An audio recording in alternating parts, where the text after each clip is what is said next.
కేసులో నిమిష ప్రియా ఉరిశిక్ష తాత్కాలికంగా పోస్ట్ పోన్ అయింది. ప్రస్తుతం ఆమె యెమెన్ జైల్లో శిక్ష అనుభవిస్తుంది. అయితే ఈ కేరళ నర్సు ప్రెజెంట్ ఆమె ఉరిశిక్ష పోస్ట్ పోన్ అయినట్లుగా అంటే అతి త్వరలో ఆమె విడుదల కాబోతున్నట్లుగా కూడా కేఏ పాల్ ప్రకటించారు. ఎక్స్ వేదికగా దీనికి సంబంధించి ఆయన ఒక వీడియోను కూడా షేర్ చేశారు. నిమిష త్వరలో భారతదేశానికి తిరిగి వస్తుందని అన్నారు. అయితే నిమిష ప్రియ విడుదలపై యెమెన్ నుంచి ఎలాంటి అధికారిక ప్రకటన ఇంకా వెలువడలేదు.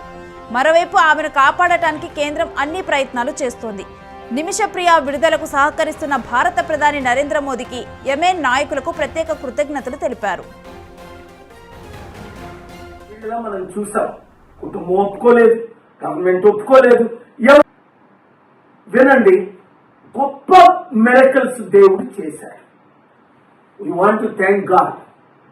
ఎందుకంటే ఎవరూ చేయలేని పని, చట్టాలు చేయలేని పని, ప్రభుత్వాలు చేయలేని పని, ఎన్నో విధాలుగా అందరూ ఆశలు కోల్పోయారు కదా. అప్పుడే దేవుడు మనకి ఆశ చూపిస్తాడు. అందుకే 10వ తారీఖు నేను అక్కడ ఏమైనా ప్రెసిడెంట్కి ఉత్తరం రాశాను.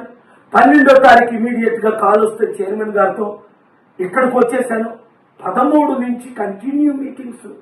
16ని తన్ను చంపేస్తారు అని అన్ని కన్ఫర్మ్ అయిపోయి వీడియోలో మనం చూసాం. కుటుంబం ఒప్పుకోలేదు, గవర్నమెంట్ ఒప్పుకోలేదు, ఎవరూ ఒప్పుకోలేదు.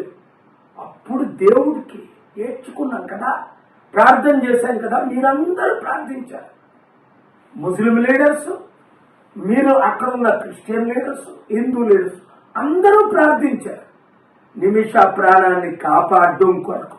అలాగే అనేక ప్రాణాలు మనం కాపాడాలి, ఇదొకటే కాదు. కానీ దీని ప్రాముఖ్యత ఏంటి అన్నది తర్వాత మీకు అర్థమవుతుంది.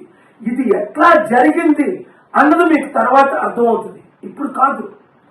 ఇప్పుడు ఆ కుటుంబాన్ని అందరికీ నేను వందనాలు చెప్తున్నాను. ముఖ్యంగా మీడియా మిత్రులు, మీరే కానీ ఇది హైలైట్ చేయకపోతే నాకు తెలియకపోతే, అసలు నాకు తెలిసిందే ఢిల్లీలో ఒక సీనియర్ మోస్ట్ మన తెలుగు మీడియా మిత్రుల ద్వారా.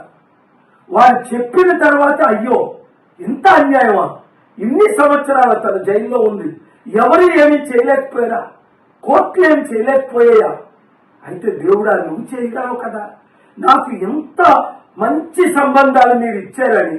అందుకే నేను సీక్రెట్ గా వచ్చిన తర్వాతే ఇంకా సక్సెస్ అవుతున్నా మీరు ప్రార్థించాలన్నప్పుడే నేను మీకు వీడియోలు రిలీజ్ చేశాను. అందుకని 5 గ్రూపులకి, అటు గ్రూపు ఇటు గ్రూపు.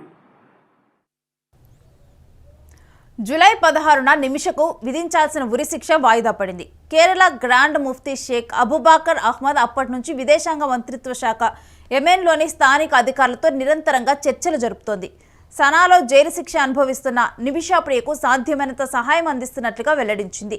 ఈ సున్నిత విషయంలో ప్రియా కుటుంబానికి చట్టపరమైన సహాయం చేయడానికి ఎంఈఏ ఒక న్యాయవాదిని నియమించిందని ప్రభుత్వ ప్రతినిధి రణధీర్ జైస్వాల్ తెలియజేశారు. షరియా చట్టం ప్రకారం క్షమాభిక్ష కోసం ప్రయత్నాలు చేస్తే సహకరిస్తుందని అన్నారు.